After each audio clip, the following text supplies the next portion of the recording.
हरिओम दोस्तों, स्वागत है आपका free study bye Lodhi sir के यूट्यूब चैनल पर। मैं कृपाल लोधी। दोस्तों, आज हम आपको लेकर के आए हैं RTET एग्जाम या हम कहें सभी राज्यों की शिक्षक भर्ती परीक्षा या CTET सेंट्रल लेवल का कोई एग्जाम जो शिक्षक भर्ती परीक्षा से रिलेटिव है। और दोस्तों, यदि उसमें संस्कृत आना है तो निश्चित रूप से यहाँ से प्रश्न आते ही हैं। दोस्तों, आज हम आपको बताने वाले हैं संस्कृत के महत्वपूर्ण साहित्यकार और उनकी रचनाओं के बारे में। दोस्तों, एक अपील है, यदि आप हमारे चैनल पर पहली बार विजिट कर रहे हैं तो प्लीज हमारे चैनल को सब्सक्राइब कर लें, साथ में बेल आइकन पर क्लिक करें ताकि सबसे पहले नोटिफिकेशन आपको मिलता रहे। दोस्तों, प्लीज आप सब्सक्राइब करें। सब्सक्राइब हो गया हो तो प्लीज आप लाइक भी कर दें, क्योंकि आज का वीडियो आपके लिए बहुत ही उपयोगी होने वाला है। दोस्तों, शिक्षक भर्ती परीक्षा में मुख्यतः देखो, जीके की दृष्टि से भी ये इंपॉर्टेंट है, लेकिन शिक्षक भर्ती परीक्षा में मुख्यतः जो पेडागोजी आती है, कभी कभी एग्जामिनर पेडागोजी में से यहां से प्रश्न पूछ लेता है या फिर कोई गद्यांश इन्हीं से रिलेटिव दे देता है आपको और पूछता है कि ये जो रचना है ये किसकी है। तो बगैर देर के स्टूडेंट्स, आइए प्रारंभ करते हैं आज का टॉपिक। सबसे पहले हम देखते हैं भवभूति की रचनाएं। भवभूति संस्कृत के एक विख्यात कवि हुए हैं। इन्हें प्राचीन भारत का मिल्टन कहा जाता है। मिल्टन इंग्लैंड का एक साहित्यकार हुआ करता था। तो प्राचीन भारत का मिल्टन किसे कहते हैं? भवभूति को। ठीक है, कैसे याद रखोगे? प्राचीन भारत का मिल्टन किसे कहा जाता है? तो भवभूति को, क्योंकि भभूत जो है वो हो सकती है कई टनों में, ऐसे करके आप इसको याद रख सकते हो। ये जो भवभूति थे स्टूडेंट्स, ये कन्नौज के राजा यशोवर्मन के दरबारी कवि हुआ करते थे। संस्कृत में इनके 3 नाटक प्रसिद्ध हैं।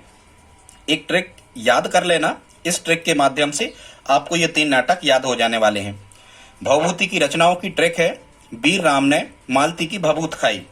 कैसे याद रखोगे? ट्रिक है, वीर राम ने मालती की भभूत खाई। यहाँ स्टूडेंट जो भभूत शब्द लिखा है, भभूत से बना लेना यहाँ भवभूति। वीर से बन जाएगा महावीर चरितम, राम से हो जाएगा उत्तर रामचरितम या उत्तर रामचरित, और मालती से हो जाएगा मालती माधव। ठीक है स्टूडेंट्स, तो ये जो 3 रचनाएं हैं, महावीर चरितम, उत्तर रामचरित और मालती माधव, ये किसकी हैं? भवभूति की। इनको आप तैयार कर लेना। ये रचनाएं निश्चित रूप से हर एक शिक्षक भर्ती एग्जाम में खासकर पूछी ही जाती हैं। हालांकि जीके का भी महत्वपूर्ण टॉपिक है। यदि किसी टॉपिक या किसी एग्जाम में हम कहें कि हिंदी यदि आना है तो यहाँ से प्रश्न बिल्कुल आते हैं। फिर हम देखते हैं सेकंड नंबर पे भर्तृहरि की रचनाएं। और ये जो भर्तृहरि हैं स्टूडेंट्स, इनको बाबा भर्तृहरि भी कहा जाता है, क्योंकि ये पत्नी के वियोग में बाबा हो गए थे। भर्तृहरि को बाबा भर्तृहरि भी कहा जाता है। भर्तृहरि, अब वैसे ही आपको पता होगा यदि आप मध्य प्रदेश से बिलोंग करते हैं कि भर्तृहरि की गुफाएं उज्जैन में हैं। तो जो बाबा भर्तृहरि या भर्तृहरि थे, ये उज्जैन के राजा विक्रमादित्य के भाई थे। उज्जैन के राजा जो गुप्त वंश के प्रतापी शासक हुए हैं, राजा विक्रमादित्य, इनके भाई थे भर्तृहरि। स्टूडेंट्स, जो भर्तृहरि की रचनाएं हैं, इनको शतक त्रय के नाम से जाना जाता है। और वैसे भी आप याद रख सकते हो कि शतक त्रय, कभी कभी तो एग्जामिनर यहां से सीधा ये पूछ लेता है कि शतक त्रय किसकी रचना है। तो शतक त्रय भर्तृहरि की रचना है, क्योंकि त्रय का मतलब क्या होता है? 3, और आलू भटा टमाटर, 3 चीजों को मिलाकर ही भर्त बनता है। यहां से आप याद रख सकते हो कि शतक त्रय भर्तृहरि की रचनाएं हैं। अब स्टूडेंट, शतक त्रय के अंतर्गत कौन कौन सी 3 रचनाएं हैं उसको याद करने के लिए हमने एक ट्रिक बताई है, इसको देखते हैं।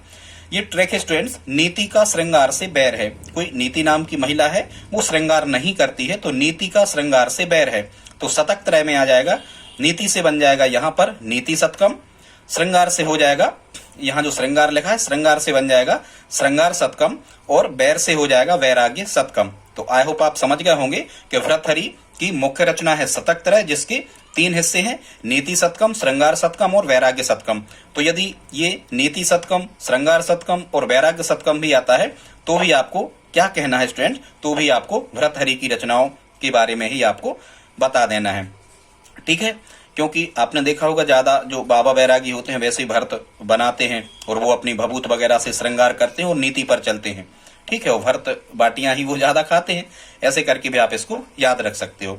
आगे देखते हैं स्टूडेंट्स, अब केशवदास की रचनाओं के बारे में चर्चा करते हैं। तो सबसे पहले तो हमें ये समझना है कि जो केशवदास थे ये कहाँ से बिलोंग करते हैं, क्योंकि जितने हम आपको बताते जा रहे हैं यहाँ से प्रश्न बने हैं एग्जाम में, हमने देखा है, इसलिए हमने उनकी जानकारी आपको देने का प्रयास यहाँ पर किया है।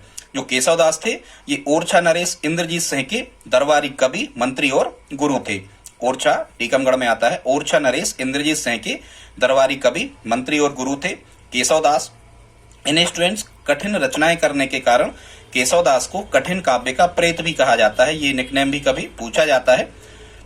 इसके अलावा दोस्तों आप निकनेम के लिए हमारी हिंदी की प्लेलिस्ट में जाकर के देख सकते हो, कई उपनाम हमने उसमें बताए हैं साहित्यकारों के।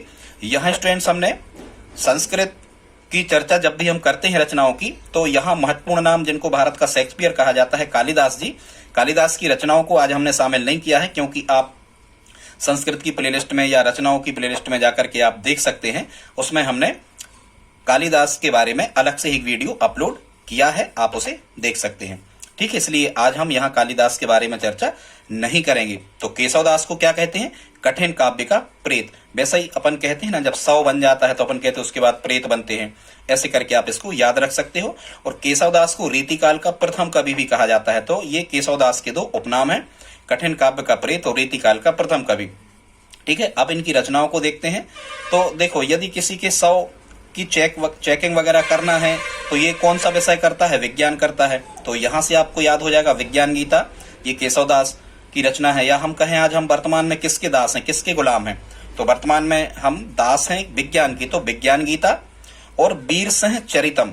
ठीक है, ये बुंदेला राजा हुआ करते थे, वीरसिंह चरितम इन्हीं की रचना है केशवदास की।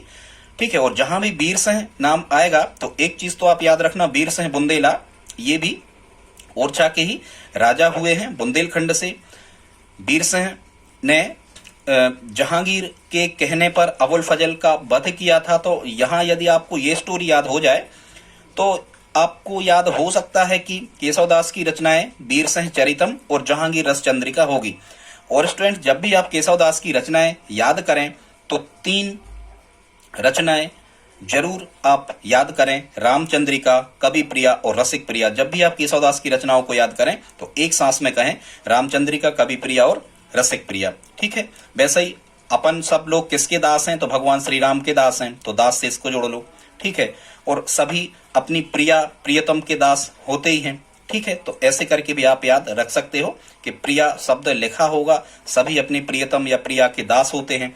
ऐसे करके आप इसको याद रख सकते हो कि केशवदास की रचना है विज्ञान गीता, वीरसिंह चरितम, जहांगीर रस चंद्रिका, रामचंद्रिका, कवि प्रिया और रसिक प्रिया। स्टूडेंट्स, आगे देखते हैं। यदि यहां तक आपने वीडियो देखा है तो प्लीज आप इसे लाइक तो करें ही। अब हम देखते हैं स्टूडेंट्स बाणभट्ट की रचनाएं, बाणभट्ट की रचनाएं। ठीक है स्टूडेंट, तो बाणभट्ट की रचनाएं। बाणभट्ट कौन थे? कन्नौज के शासक हर्षवर्धन के राजकवि हुआ करते थे बाणभट्ट।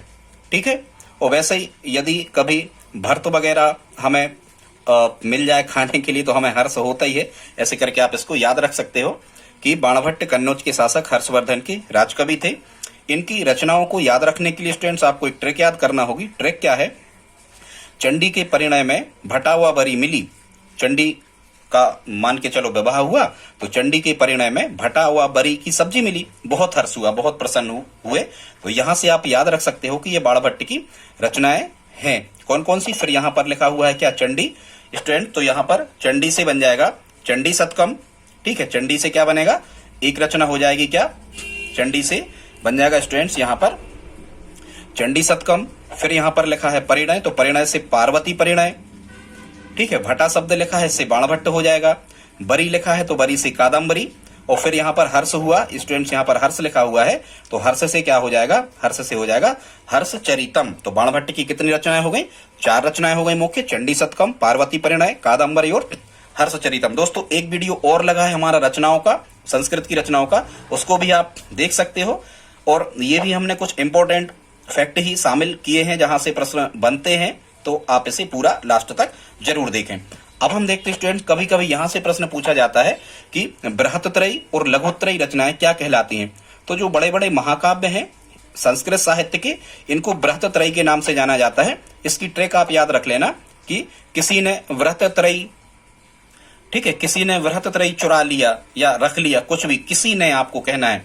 तो स्टूडेंट्स, किसी ने से बन जाएगा किरातुर्जनियम, की से बन जाएगा किरातुर्जनियम, फिर यहाँ पर सी लिखा है, सी से बन जाएगा शिशुपाल वधम या शिशुपाल बग, माघ की रचना है। फिर ने से बन जाएगा नेस्धिय चरितम। यहाँ से प्रश्न स्टूडेंट संस्कृत में पूछा ही जाता है कि निम्न में कौन बृहत्त्रयी में शामिल नहीं है या है। तो हमने आपको 3 रचनाएं बताई, किरातुर्जनियम, शिशुपाल वधम और नेस्धिय चरितम। ये बृहत्त्रयी की रचनाएं हैं, ये 3 महाकाव्य हैं। फिर स्टूडेंट्स आगे देखते हैं लघुत्रयी जो कहलाते हैं, ये 3 खंड काव्य हैं लघुत्रयी। यहाँ आपको ट्रिक याद रखना है कि कुमेर एक छोटा लड़का है, कुछ भी छोटा लड़का है ऐसा करके याद रख लेना। तो ये कुमेर की जो ट्रिक है ये लघुत्रयी कहलाते हैं, खंड काव्य हैं ये। यहाँ स्टूडेंट्स कु से बन जाएगा कुमार संभव, मे से बन जाएगा मेघदूतम और रा से बन जाएगा रघुवंशम। और ये तीनों कालिदास जी की रचनाएं हैं, कुमेर वाली, कुमार संभव, मेघदूतम और रघुवंशम। इन्हें क्या कहा जाता है? लघुत्रयी। ठीक है स्टूडेंट्स, अब हम देखते हैं भास की रचनाएं, ये भी एग्जाम में पूछी जाती हैं। तो भास की रचनाओं के लिए आपको स्टूडेंट्स एक ट्रिक याद करना है, और वो ट्रिक क्या है? 4 भाषणों की प्रतिज्ञा का स्वप्न आया, मतलब किसी व्यक्ति को स्वप्न आया है कि उसे 4 भाषण देना है, तो 4 भाषणों की प्रतिज्ञा का स्वप्न आया। तो यहाँ भाषणों से क्या बन जाएगा स्टूडेंट? भास बन जाएगा। ठीक है, अब हम देखते हैं कि भास की रचनाएं कौन कौन बनने वाली हैं। तो यहाँ जो 4 लिखा है इससे बन जाएगा चारुदत्तम। ठीक है स्टूडेंट्स, फिर यहाँ पर जो प्रतिज्ञा शब्द है, प्रतिज्ञा से बन जाएगा प्रतिज्ञा योगंधरायन, प्रतिज्ञा योगंधरायन, प्रतिज्ञा योगंधरायन, ये बन जाएगा प्रतिज्ञा से। फिर यहाँ जो स्वप्न शब्द लिखा है, स्वप्न से हो जाएगा स्वप्न वासव दत्तम, स्वप्न वासव दत्तम। तो ये 3 रचनाएं स्टूडेंट्स किसकी हो गई? तो ये 3 रचनाएं हो गई किसकी? भास की। आगे देखते हैं, कुछ और इंपॉर्टेंट रचनाओं को हमने शामिल किया है, ये तो आपको याद ही होना चाहिए। वेद व्यास जी की रचना है भगवत गीता और महाभारत। फिर स्टूडेंट पंडित जगन्नाथ की रचनाएं भी पूछी जाती हैं, क्योंकि इन सब में 4 रचनाएं तो पंडित जगन्नाथ की ऐसी हैं जिनमें लहरी लिखा है। वैसे ही जो पंडित जी होते हैं वो बहुत जल्दी उठ के स्नान करते हैं, और कहाँ करते हैं? लहरों में स्नान करते हैं। वो डरते नहीं है ज्यादा स्नान वगैरह करने से, ठीक है, क्योंकि पंडित जी को लगता है कि गंगा में यदि हम स्नान करें तो हमें पीयूष भी मिल सकता है। पीयूष मतलब सुधा, अमृत एक ही होता है। तो ठीक है, पंडित जी को गंगा नदी में स्नान करने से पीयूष के सभी पर्यायवाची मिल सकते हैं, पीयूष, अमृत और सुधा। तो यहां से आपको याद हो जाएगा कि पंडित जगन्नाथ की रचनाएं हैं गंगा लहरी, पीयूष लहरी, अमृत लहरी और सुधा लहरी। एक और पंडित जगन्नाथ जी की रचना है भामिनी विलास। क्या है? भामिनी विलास। इसको आप मेमोराइज कर लें। वैसे जो पंडित वगैरह होते हैं ये भोग विलास की वस्तुओं से बचते हैं, ऐसे करके आप इसको याद रख सकते हो। अब हम देखते हैं स्टूडेंट्स 9 नंबर पे लिखा है भामाह। भामाह की रचना है काव्य अलंकार।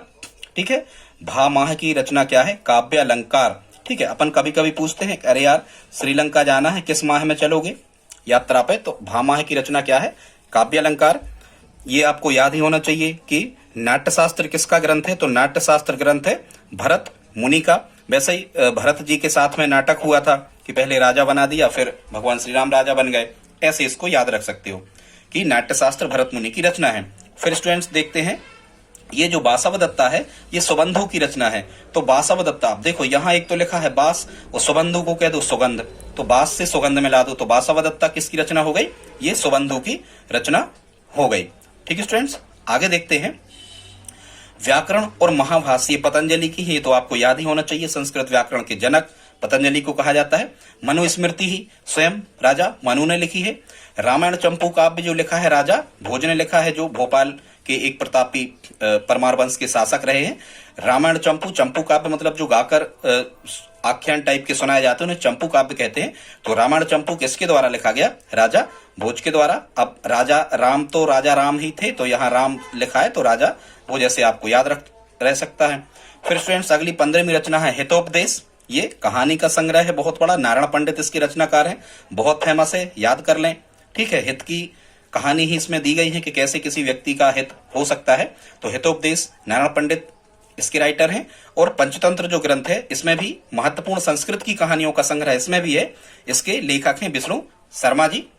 दोस्तों ये आप तैयार कर लें, नोट्स बना लें इनके। आज का वीडियो कैसा लगा प्लीज आप कमेंट बॉक्स में लिख करके बताएं। प्लीज लाइक करें, और यदि आप हमारी हेल्प करना चाहें तो प्लीज इस वीडियो को अपने दोस्तों के साथ स्टडी ग्रुप में शेयर जरूर करें। मिलते हैं अगली वीडियो में, तब तक के लिए जय हिंद जय भारत।